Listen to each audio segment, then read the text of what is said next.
Hey Swishers, welcome to an all-new episode of your Daily Swish. Man, hopefully you guys are pumped as I am because I am super stoked. I am ready to go. I'm ready to see the final showdown. Here is our final four. They are set and they are ready to go for Friday night. So first up, you'll have Stanford versus South Carolina, and then the late game will be Yukon versus Arizona. Now, the game that everybody wants to watch for on Friday night is probably South Carolina versus Stanford, okay? In my sense, this is kind of a rematch from 2017 because I do believe so, and correct me if I'm wrong, but South Carolina and Stanford went head-to-head in 2017, but South Carolina moving on to the championship game, okay? So, who's excited? I know my bracket. What I have in my bracket is I have Stanford and Yukon being the final showdown. Okay, so I'm going to go ahead and kind of break this down just a little bit for you guys, get you guys excited, get you guys pumped up, because I will be at the Alamo Dome tomorrow, and I'll give you more exciting updates and breakdowns of what to look for, what you should be excited for, what these teams need to do, but I'm going to go ahead and explain it here as well. Okay, so we have Yukon. First up, we have Yukon. Okay, they're looking for their 12th NCAA championship, and Arizona looking for their first championship, while South Carolina has made their third appearance and hasn't won since 2017. Okay, then Stanford with Coach Vanderveer, but they seem to, if you watch that game against Louisville, okay, Stanford seemed to struggle in that first half a little bit, and I'll go more into depth here in just a little bit. Okay, so here's Friday's matchup. Like I said, South Carolina versus Stanford at 6 p.m. Eastern Time on ESPN if you can't get to San Antonio. And then we have Yukon versus Arizona at 9:30 p.m. Eastern Time on ESPN. And like I said, I'm going to be there. I'm going to be at the show. And I'm going to give you clips, highlights here. I'm going to video the whole entire weekend. Well, I won't make it that long because, I mean, come on. Whose attention span is going to be there for that long, right? So I'm going to give you clips here and there, show you what all the fun and excitement is all about, give you that experience so that way if there's ever a Final Four women's college tournament near you, you guys can go ahead and head up there and feel that same experience because it is worth the money. I'm telling you right now, it is worth the money and it's worth the all-weekend pass, okay? So let's go into discussion about advantages and disadvantages for each matchup. Let's go ahead and start with Yukon versus Arizona, okay? Does experience matter? That's the question for every team, right? Does experience matter? Yes, it absolutely matters. Okay, especially when you have Yukon has been to the Final Four as many times as they have. They know what experience is like, and the coaching staff know how to keep their team together in tough situations. Okay, and the magnitude of the moment, they know how to keep it together because Ariema and Yukon have been there several times. Okay, so they know the experience, they know how to keep it together, keep the composure, keep from getting their heads getting too big.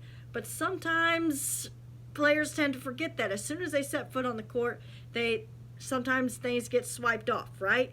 Okay, so with that being said, yes, Yukon players Kristen Williams and Olivia Nelson-Odata are with true Final Four experience. Okay, Yukon still needs to manage to keep it all together and keep that composure, especially for freshman Paige Bueckers, right? Okay, because she's a phenomenal player. Yes, she can do outstanding plays and assists and three-pointers and whatnot, but does she have that experience of the Final Four just yet? No. So she needs to find a way to keep that composure, and I think Yukon will know how to handle that, right? Coach Ariema knows exactly what he needs to do with his players and how to keep them in control because going from media to doing press conferences to doing this, and then getting on the court to play, right?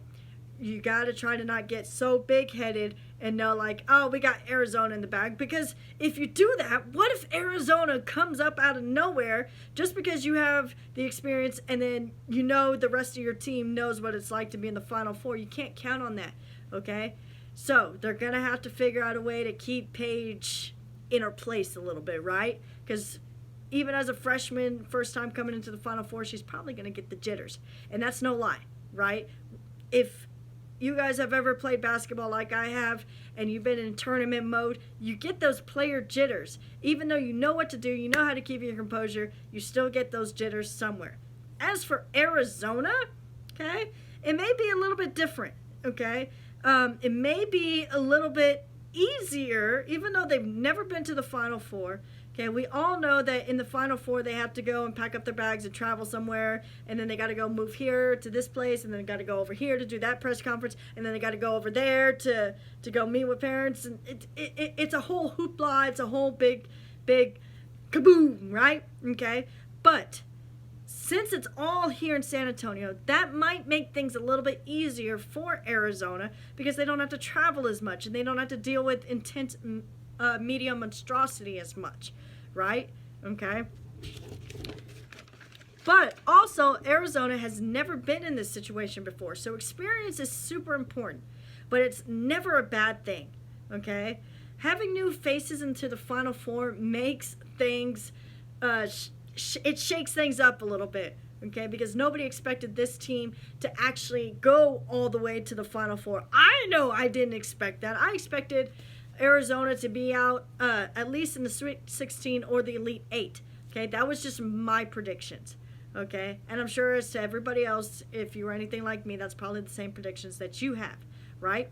Okay, as a matter of fact, okay, just because this is their first time, it could help in a positive way for Arizona as well, because now that you have these young girls looking like, oh, well, now that Arizona's in it, I want to go to Arizona, okay? So it might help pull recruits, okay?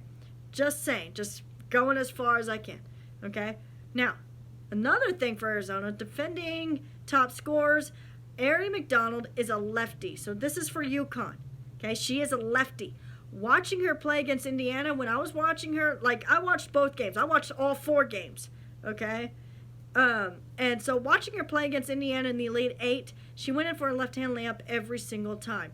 For those that were paying attention just like me, she always went to the left, and that's where she got them. Because they didn't know how to defend to the left, because most people go where? To the right. That's their comfort spot. She knows if she goes to the left, boom, she's in there, done, shot is made, okay? Quick play, okay? So, if Yukon is going to put some sort of tough defense, make her go right, okay? If she goes to the left every single, and this is quick basketball IQ, if she goes to the left every single time, make her go right, okay? It's not that hard. It's just that simple, okay? And that's what Indiana should have done in the first place. And they should have guarded her heavy as well outside the three-point line, okay? Because she was hitting some tough shots over there as well. Okay. Now, as for Yukon, offensively, Beckers is a 52.8% field goal shooter. Okay. And she is dangerous from the three-point line. Okay. Arizona is going to have to put up a tight defense if they have any chance of putting a stop to her and Yukon in general. But they're also going to have to look out for Odata and even Williams. Okay, because if Beckers can't make it happen, then you know she's going to find Odata, and Williams will find a way to get that shot. You can't just leave it up to Beckers. She can't do everything. And these other players that have been kind of under her shadow, I mean, they've been good, right? But what's the talk all about? It's always been about Paige Beckers, right? But now you got these players who are veteran players. We can't forget them. Gosh, I know Paige Beckers is great and everything, but we can't forget her. Also, the fact that Beckers is a freshman and, like I said, never had a Final Four experience, and that could play a big factor in the games on Friday night. Now, let's go into South Carolina versus Stanford. Okay, South Carolina, the whole entire time, and even in the regular season, has always had a tough defense. If they have any chance of getting past Stanford, their main factor is defense, and that is exactly what Louisville was doing. Hello, they didn't score all these points until the second half, okay? Stanford wasn't the usual Stanford we see. They had a little trouble against Louisville in the first half. And I know for any of them or from any playing experience, that is a huge factor, okay? You need to have momentum from the get-go, okay? Adjust as need be on the fly, okay? In the moment, not after or during, okay? because during halftime to regroup, okay, if you're a little bit behind, yeah, that's fine. But they were like 20 points under almost, okay? And then finally they came back in the second half. That's not how it works. Vanderveer, you're going to have to put that in check, okay? Kiana Williams didn't even get her usual shots in the beginning, but in the second half, okay, magically came back, brought that smile back to her face, and leading them to the win over Louisville, okay? Now, real quick, here's the basketball power index for chances of winning. This is the popularity vote that, you know, most people predict who's going to win. Yukon, 44% of people think that Yukon will take this championship. I'm one of those 44%, just saying.